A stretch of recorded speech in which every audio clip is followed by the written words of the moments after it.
Thank you all so much for being here tonight. It is just past 6, and we do want to get started on time. My name is Drew Ager. I'm the Director of Youth and Social Services here at Prince of Peace Lutheran Church. And first off, I just want to thank you for being here tonight, for being a witness to community. That is why we are here tonight. These table talks are meant to be opportunities to meet and talk with our neighbors, ones that we've known for years and ones that we will just meet tonight.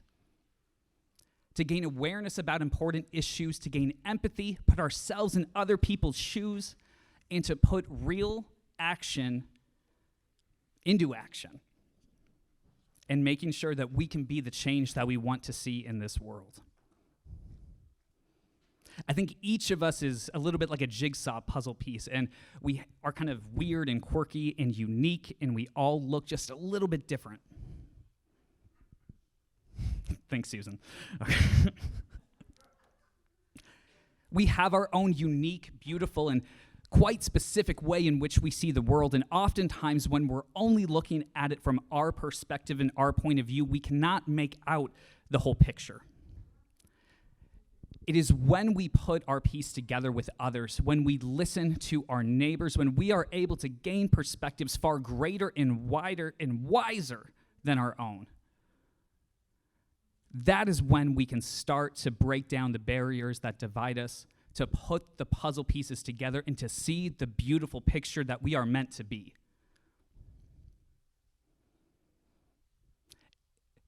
We are meant to be community. We are meant to be together.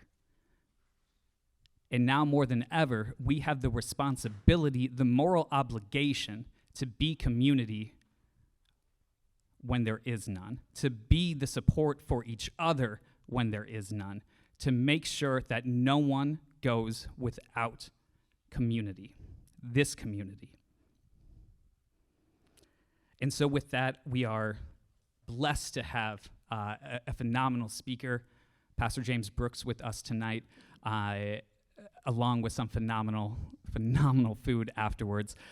We will give Pastor Brooks roughly about 30, 40 minutes to speak. If you want to go longer, that's totally fine. Shorter, anything. I felt like I was putting a time constraint on him now. I'm sorry. Anyways, and then we will break for dinner.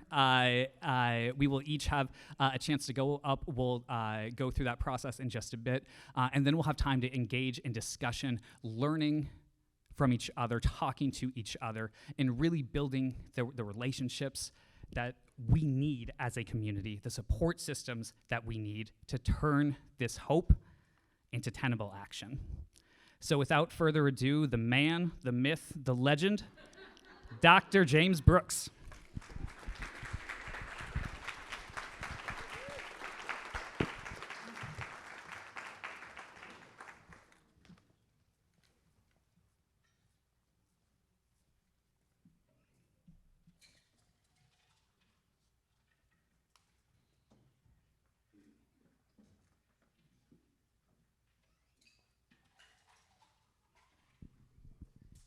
Hello, everyone.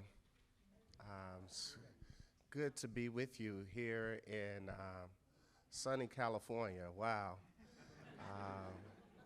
My wife and I, we've been rejoicing because we were able to miss the first snowstorm in Chicago. And so we thank you for that. Thank you for this opportunity, perfect timing. I am honored to be here, and I always want to start with just gratitude, the support that Prince of Peace has offered us all the way in Chicago has been tremendous. And I just want to start with we're grateful, and I say thank you so much. My name is James Brooks, and as you can see, I got a few jobs. I am the senior pastor of Harmony Community Church, located in North Lawndale. It's an area, I'll talk more about that. It's an area on the west side of Chicago, all right, the west side of Chicago. So kind of in between the north side and the south side, all right? Someone asked me the other day, what what baseball team am I for, right? And I just said the Bulls, all right, the Bulls, because I don't want to commit to the Cubs nor the Sox. But I'm thankful. So I serve as senior pastor of Harmony Community Church. I am the president of We Birth out of Harmony Community Church, which you'll learn about mostly today. We birth Harmony Community Cares, just to have a deeper reach into our community. And we'll talk more about that. So I'm the president of the board there. And I'm also the CEO of Lawndale Christian Health Center. We're a federally qualified health center. And we have about 75,000 patients that call us home for their primary care. We're really, about 70% of those patients are Medicaid recipients. So you can tell we're in a pretty much a crisis right now, especially next year with the steep Medicaid cuts that are coming. I love the work that I do. All of it is located. I live right down the street, so I get to walk to worship. I get to walk to work. I get to do just life in the community. So that's a little bit about me. And I'm going to make sure this clicker works here.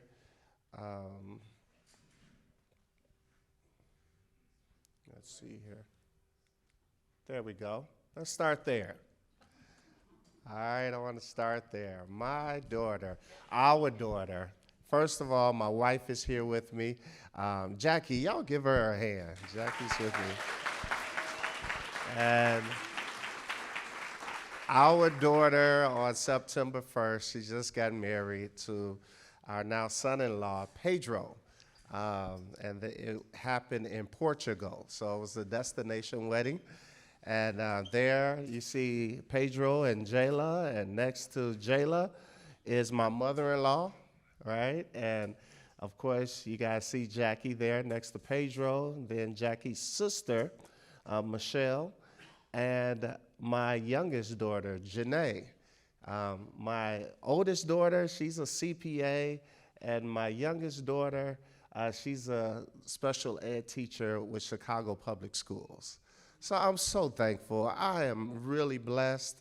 I wanted to share this picture because we've just had a great year of a lot of joy that has been brought to our lives.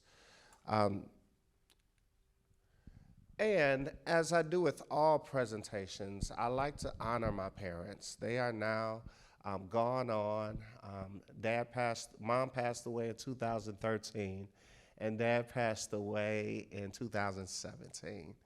And really the reason I stand here, the reason Jackie and I are here is because they started it. They were the pioneers. They showed us what it really means to serve. I'm gonna say literally gave their life serving Harmony Church.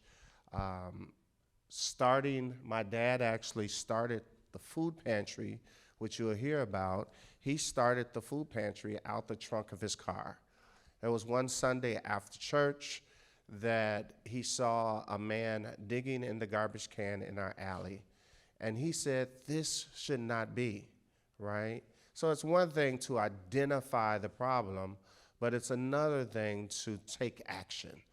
And so he just started collecting canned goods, with his, he was so charismatic and so gifted at connecting with people. And he brought others in, and he started that food pantry out the trunk of his car in the parking lot of our church.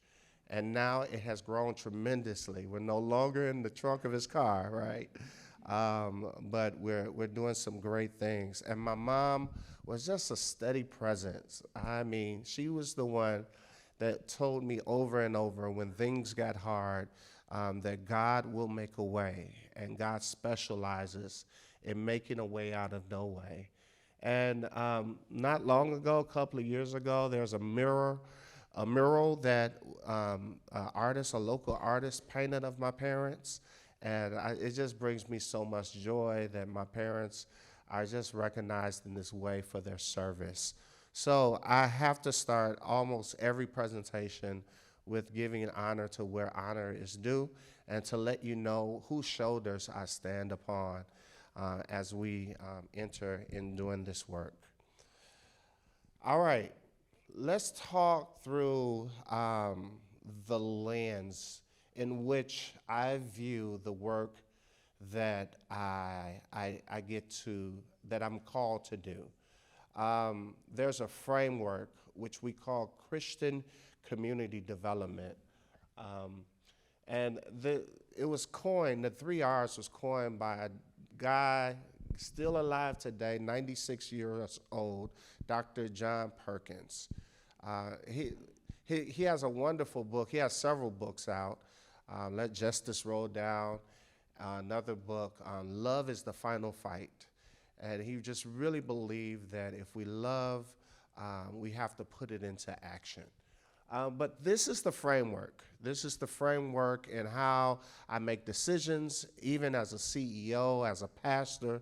I look through these lenses. And these are what we call the 8 key components of Christian community development.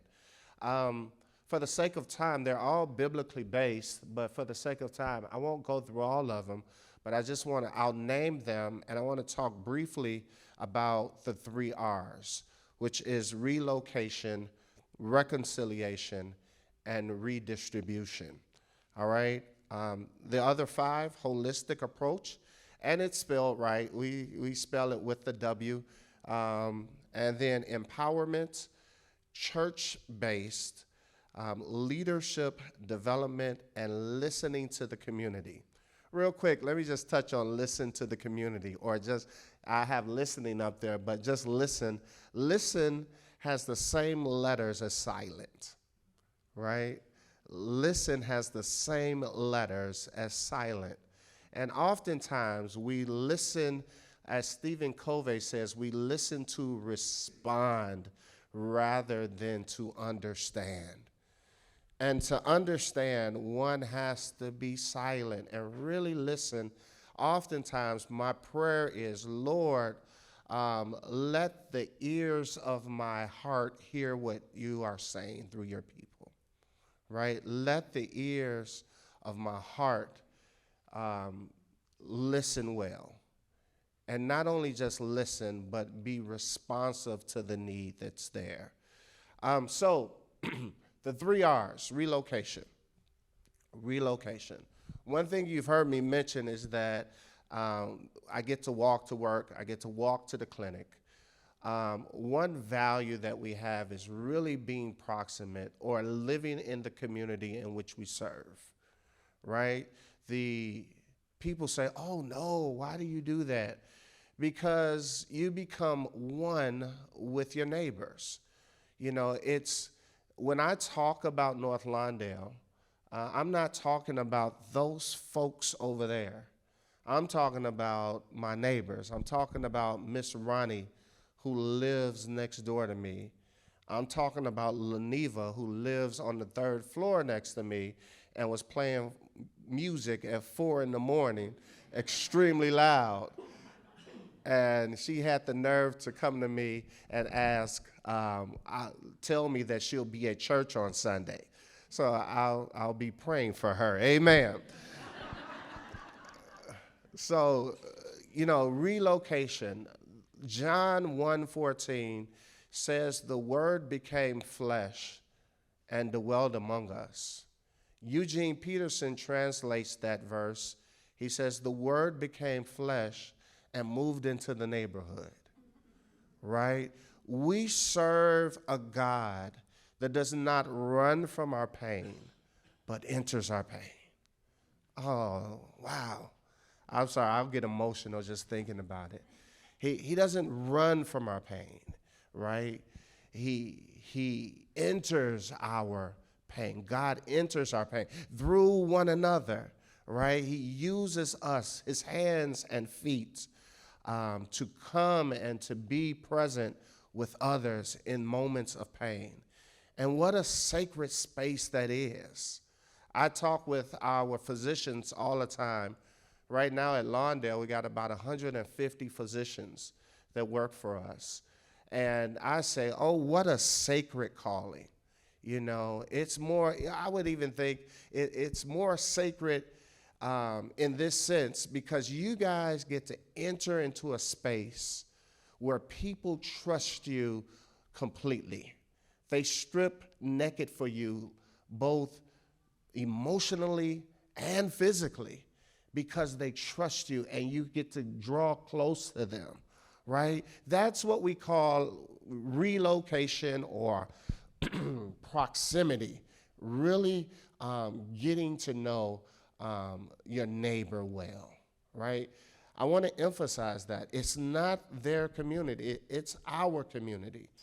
And one thing that I forgot to mention, my parents, my dad, when they came from the South in the 50s, they located in North Lawndale, right? They moved to North Lawndale. He had 14 siblings.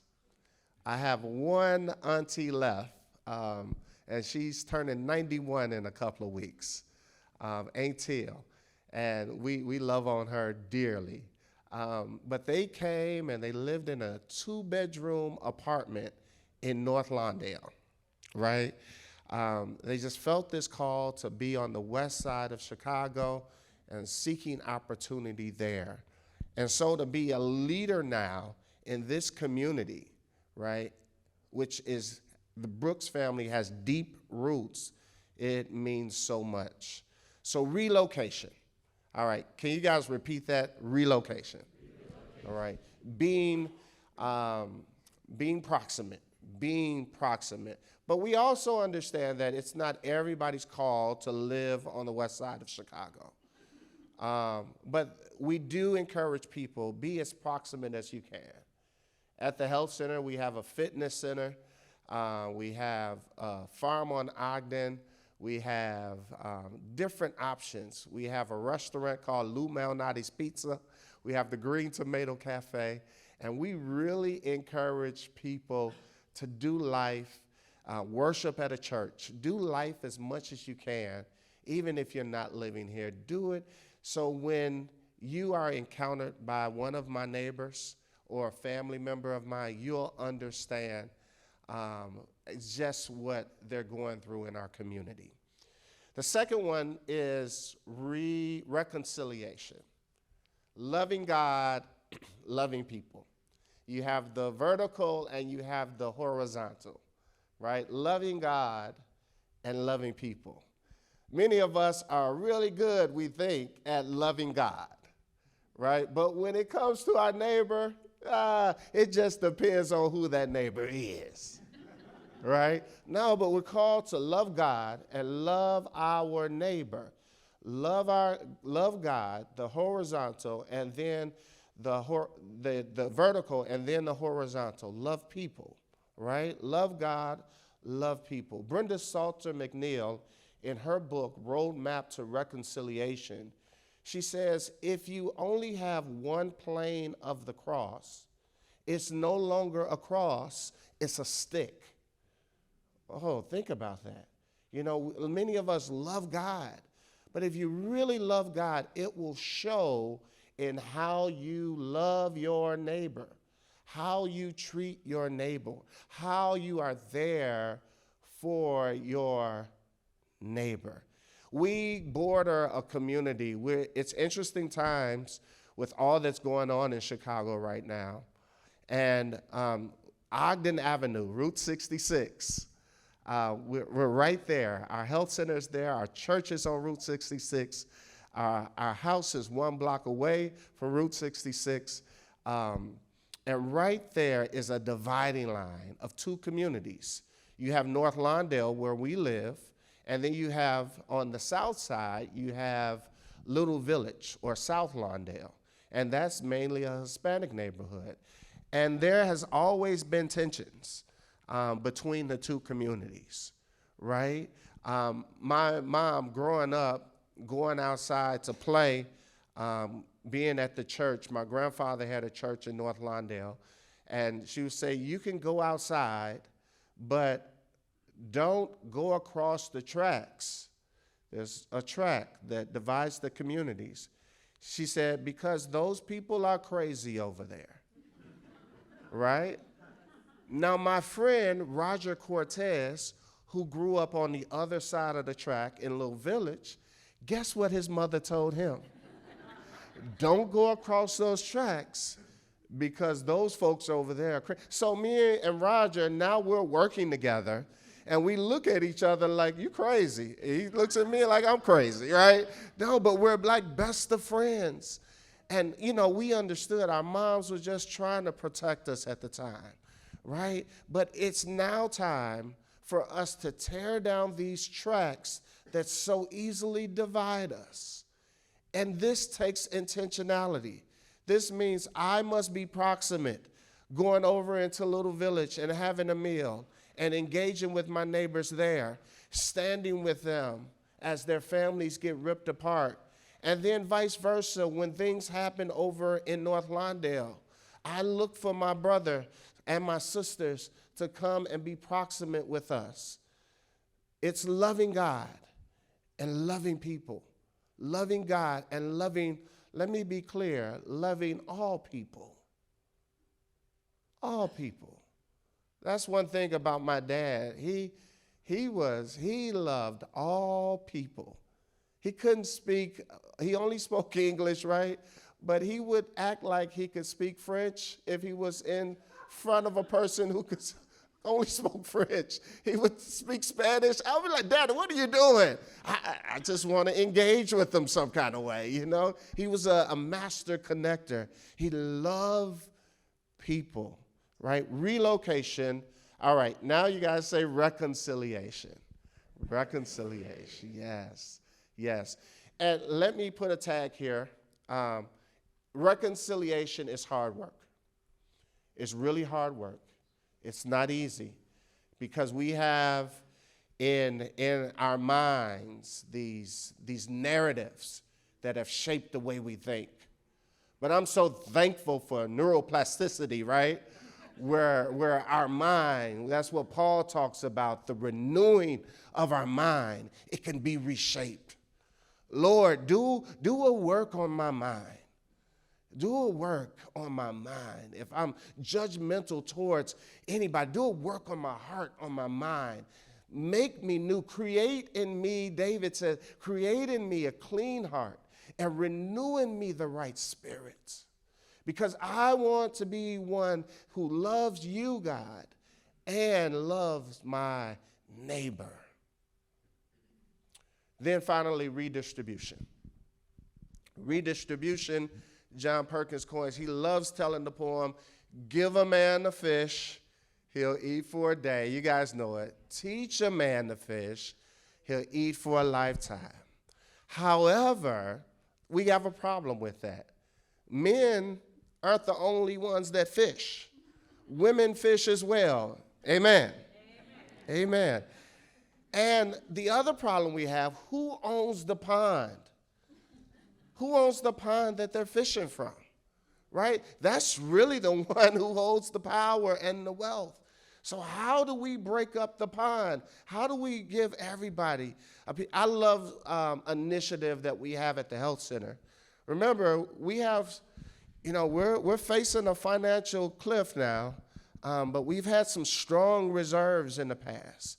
And we've been able, anybody who wants to live in our community and buy a home in our community, which we're trying to build 1,000 homes, but I'll talk about that maybe later. Anybody who wants to live in our community, we'll help them with the down payment for their home. Because we understand home ownership is a way of building wealth. So as you go forward, because so many of our neighbors, they're paying, so much in rent, and they could be paying way less a mortgage every month. So redistribution is saying, okay, how do we pay our employees? So those up top, like myself, You know, I don't get paid at market. I don't. You know, even though I have a fancy title, the chief medical officers, they could be making way more at a hospital system, but they get paid less. Why? Because that money then can pay above market for our frontline staff. Oh, it's challenging. But y'all, if we're really going to talk about redistribution, all of us have to make a sacrifice, right? All right, say it with me, redistribution. All right. So this is the framework in which I look through, I hire folks. We do ministry based on this. It's not perfect, but it gives us something to, give us, the way of thinking. How do we process things? North Lawndale, thank you for your interest. North Lawndale, let me start off, because I'm going to say some really bad stuff, but I need you to know it's a beautiful community. Yeah, we got some issues. We have some hard stuff that happens, but it's a really beautiful community. Our unemployment rate is about 15%. Hey, you guys can see it, right? And Chicago's average is 8.2. The median income is about $33K. So my neighbors, one of my neighbors, I'm thinking about her now, she's unemployed. She's been trying to find work, but been unsuccessful, has 2 children, and struggling to make ends meet. This is one that hits my heart. Our babies, our children aren't graduating high school like we would like them to. 50% on average graduate high school. We have a lot of work to do. I would even argue it's lower. It's about 40% that graduate high school. All right? And so I'm getting a lot of applicants as a CEO that don't have a high school diploma, right? So what do we have to do? We have to partner with GED programs and say, hey, if you go through this program, we can ensure that you can have a job if you complete it, right? We got to be a part of the solution and not just naming the problem. North Lawndale is what we call a food desert, but it's more than just a food desert. It's also what we call a food swamp. There are no grocery stores in our neighborhood. So we can't walk to the local grocery store. Fortunately for us, we have a car, and we can get in our car and we can drive to other neighborhoods to go to the store. Yeah, that breaks my heart. But we have food swamps. We have those corner stores that if you were to walk in there, you would see nothing but high salt, high sodium, high sugary foods. That's it. I know this is kind of funny, so it's okay to laugh at it, but at our local corner store, I walked in there a couple of weeks ago, and they were frying chicken in the popcorn maker. Yeah. I'm like, what's going on, right? And our kids were just going in by droves, buying this chicken, and knowing that it's not healthy, it's not good for them, right? So we're not just in a food desert, we're in what we call a food swamp. So one thing we've done at the health center, we can't get any local grocers to come, so we created a farm, and we call it, if you get a chance, look up the farm on Ogden. The farm on Ogden. We get visitors from all over the world that come to see the farm on Ogden. It's an aquaponics program where the waste from the fish nurtures the plant life all year round. And the beautiful thing about that is that not only does this farm on Ogden partner with our food pantry, but it also partners with the clinic as well. So we have what we call a Veggie RX program. So instead of our doctors prescribing medications, they can say, hey, we're going to prescribe boxes of vegetables. And we want you to eat this way.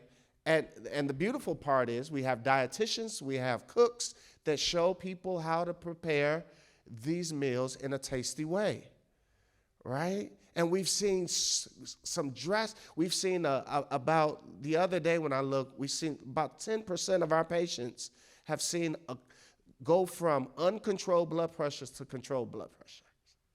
Wow, because we understand that what you eat matters, right? So being a part of innovative solutions like that just brings joy to my heart. Speaking of heart, we were with Pastor Sarah, and we talked about, it's not, now that I've been doing this for so long, Jackie and I, we don't really look at it as hard work.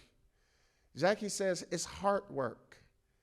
It's heart. Our heart is in it. I'm thinking about, you can't, when you're proximate, when you're near, when you're a neighbor, when it's your neighborhood, it's in your heart.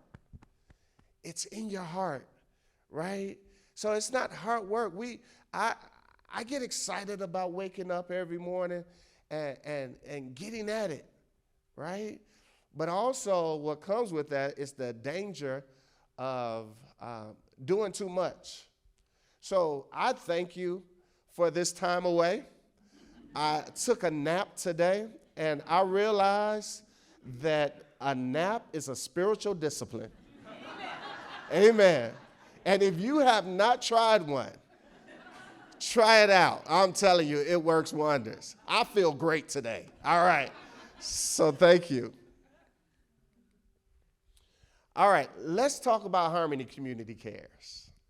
Harmony Community Cares. See our banner over there? That's so nice. Oh, thank you guys. Thanks, Kathy, so much, and the whole crew that makes it happen. Harmony Community Cares, our mission to plant seeds of love and cultivate hope by providing access to healthy food, academic enrichment, social and spiritual support, and a safe environment for people in North Lawndale and surrounding communities. All right, Harmony Community Cares was birthed out of Harmony Community Church. Why? Because we wanted to have a deeper reach. And we understand that not every funder, not everybody wants to come to a church, and that's okay. So how do we be creative? How do we reach more in a deeper way? And this came to us by creating a non-for-profit called Harmony Community Cares. Our first gala, we used SHE, the acronym SHE, safe, healthy, and educated. Safe, healthy, and educated. We want to keep our kids safe. We want to provide healthy food options, and also we want to help our local schools by being a resource for our teachers. So let me start with Harmony Food Pantry. Harmony Food Pantry, every Wednesday, well, let me say every Tuesday, you have over 25 volunteers that show up to set up for our Wednesday giveaway. People from the community, as well as from Grace Lutheran, right? Everybody, I almost say it's what the kingdom of God should look like. It's a diverse group showing up to join hands and serve the community, especially those who are most marginalized. So every week we serve over 240 families. I think that number is kind of low. We serve probably 300 now, especially with the government shutdown. And we've been asked to open on Saturdays, not just Wednesdays, but open on Saturdays as well, to give away food. We try to get the finest food, the best food that we can offer. It's not, let me put it like this. When I first, those of you that were here on Sunday, you heard me tell my story. I left Grace Lutheran and felt the call to go just serve at Harmony. And at that time, I was solo pastor at Harmony. That was it. And guess what? Harmony can't afford to pay a full-time pastor. And one of the reasons that I'm bivocational now is because I don't receive a salary from Harmony Church, right? So I don't need to because I have a job during the week that helps. And then Jackie and I can share some of our income and make the church more sustainable. But during that time, when I first was a solo pastor at Harmony, it was hard, you know. And our family, we had to use food from the food pantry. And I remember one day, it was not good food.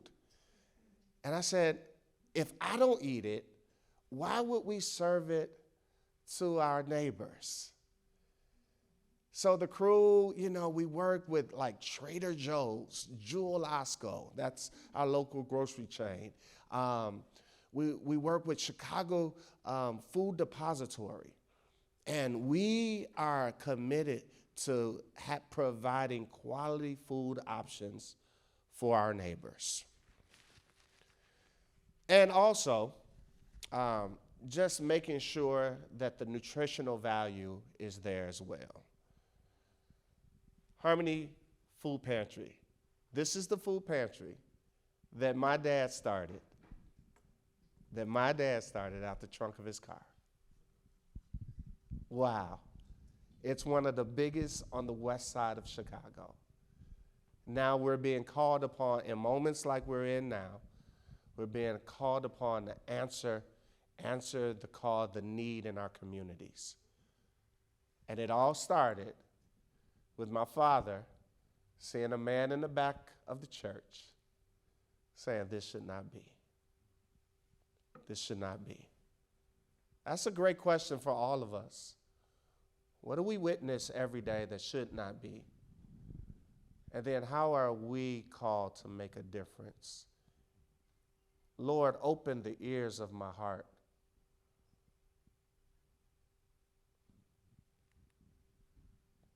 Some of our partners,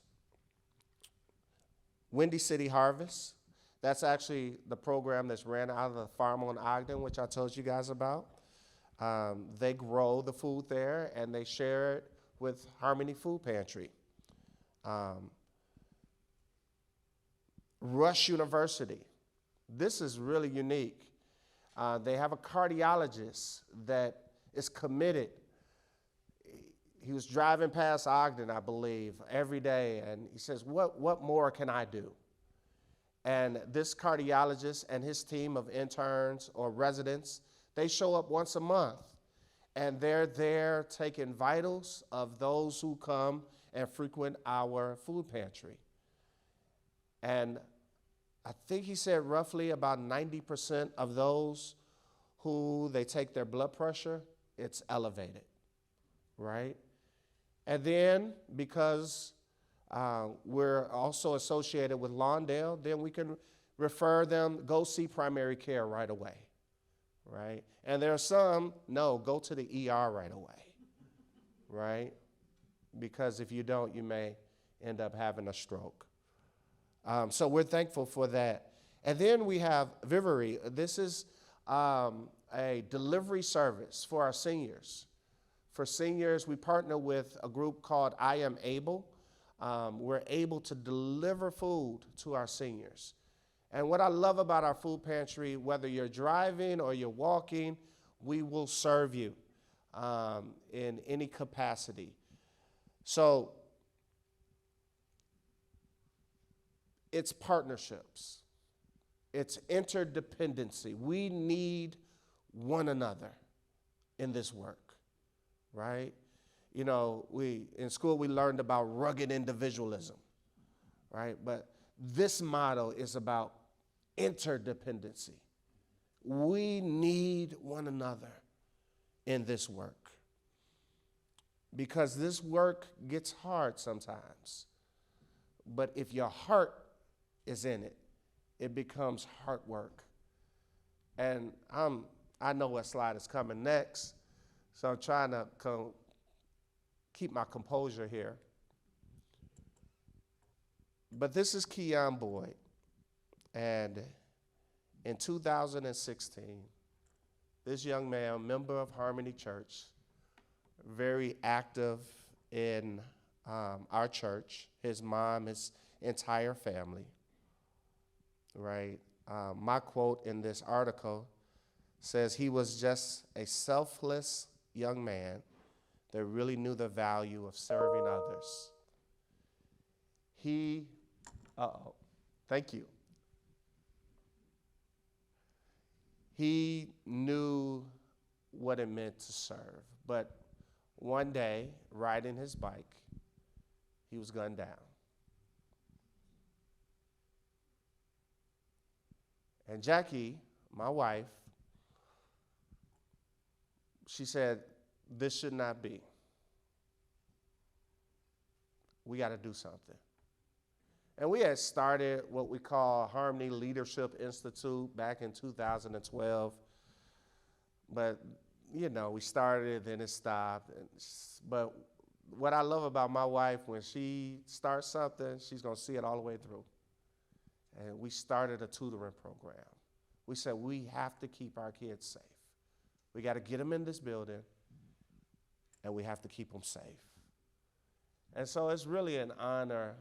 All that we're doing with our tutoring program is really an honor of remembering Keon.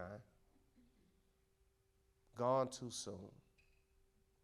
Let me just, I don't have this in my notes, but there's a service that we have every Memorial Day. It's called Gone Too Soon. And we never forget those that we've lost. And there was a time in my ministry where I was doing at least a funeral a week, you know, under the age of 30 easily, right? And my dad, like I said, he literally gave his life for this work. And one thing, I've been reading a book lately about, it's titled The Body Keeps Score, right? And you may think you're doing okay. You may think you're just working it out, you're fine, dealing with all this trauma. But no, it's important that it's good to know Jesus, but it's also good to know a therapist. Amen. So Tuesdays.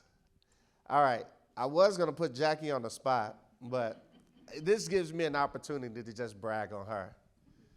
She's awesome. She's wonderful. She has a passion for these young people. Every Tuesday, she is showing up, making sure that these young people are being tutored well. We get tutors from everywhere. College professors, retired college professors, some of my docs from the health center. They're all coming to gather around these young people and say, you matter. We have enough volunteers. Right now, we have about 35 students in the program. This was trial and error, because when we first started, we would get up to like 60 kids, and we realized that's way too much right now. We can't handle it. And this year and last year, we kind of limited the numbers so that we could make sure that every student has one-on-one time with a tutor.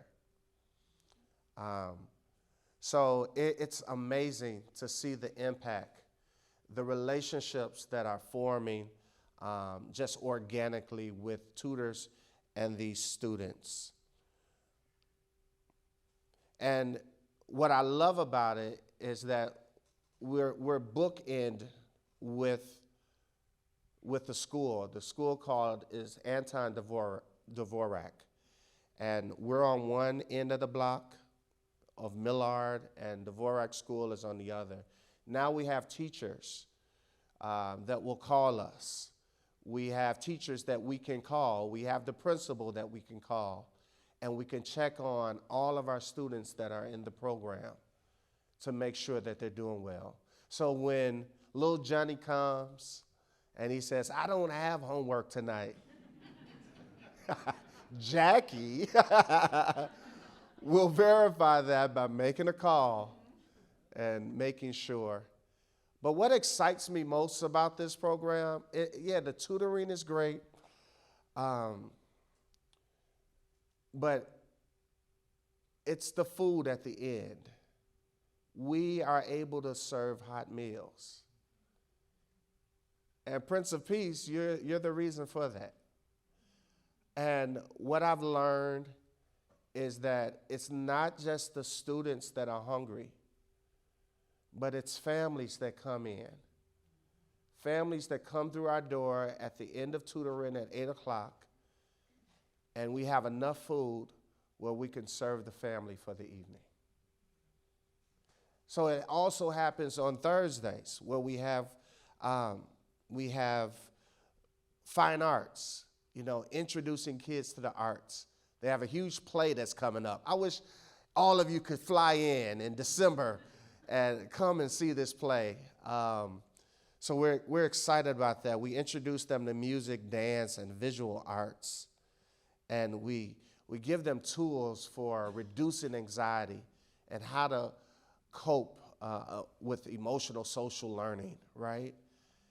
And once again, every Thursday, we have Melanie and Coco who lead that program.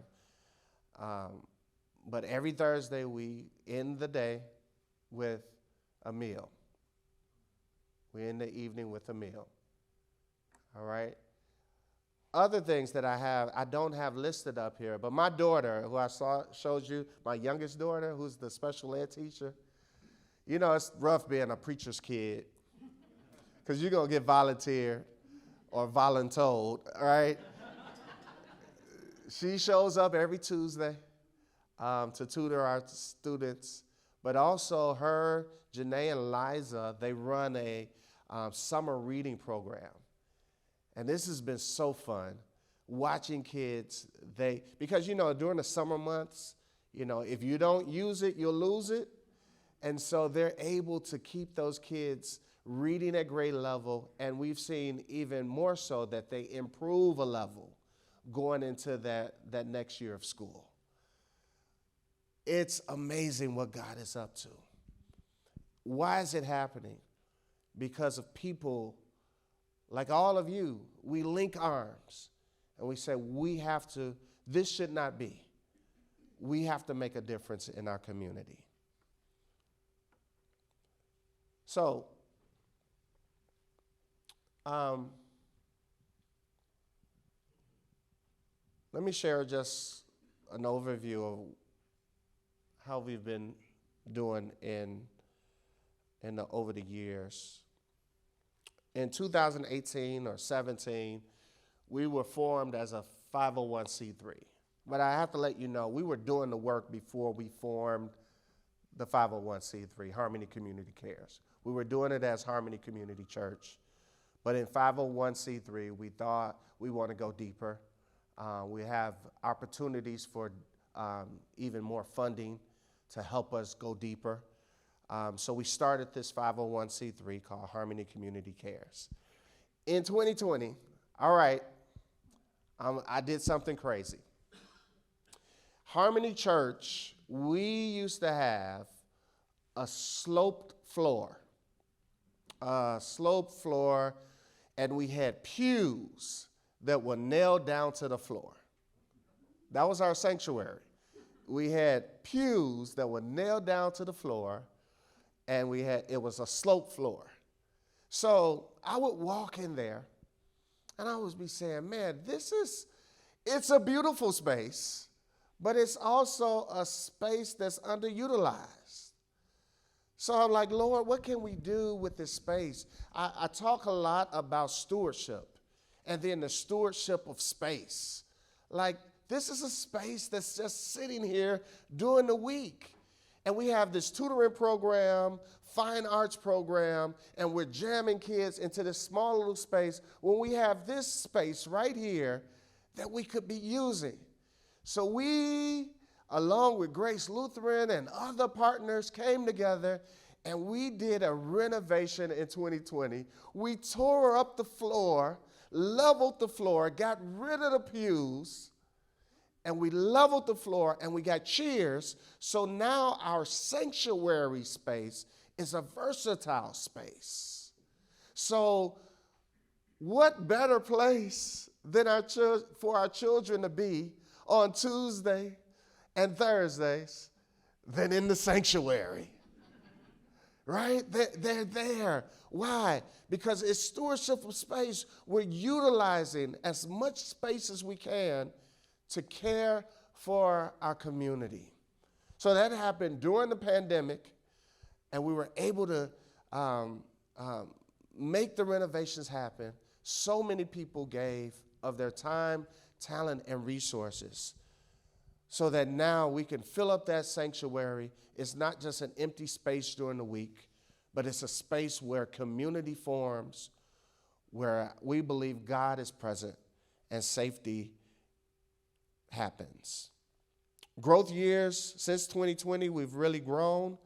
Our current budget, all of this that we're doing, it's only a budget of $340,000. And we have to fundraise.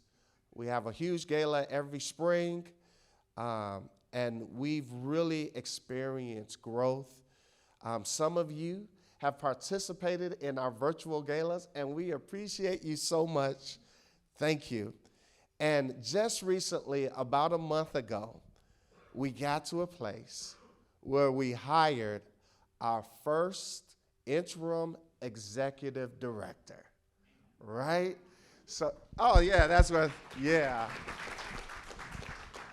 So we're taking our board that was an active board, that was fully engaged, that was really active to the point of, burnout, right? But now we have an executive director who can take on more of the management and the day-to-day activities, and so that we can expand our services in our community and continue to go deeper.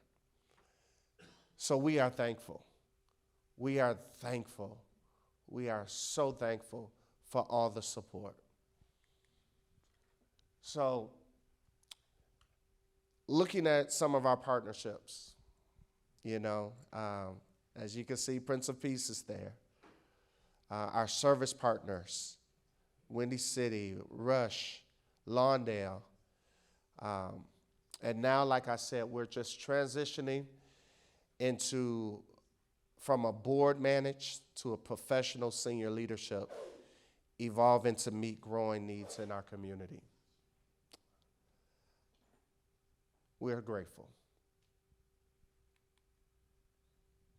I like to say there are 3 P's that make an organization work. Number 1 is prayer. And number 2 are the people. And number 3 are partnerships. We cannot do this alone. So there's so much more I could say, but I end by saying thank you for joining us in building a healthier North Lawndale. We have a strong vision, we're committed, and every donation, every prayer, every well wish, it makes us have a deeper impact. So thank you so much from the bottom of my heart, and thank you for inviting us to sunny Saratoga, California, in the midst of a Chicago snowstorm. God bless you all.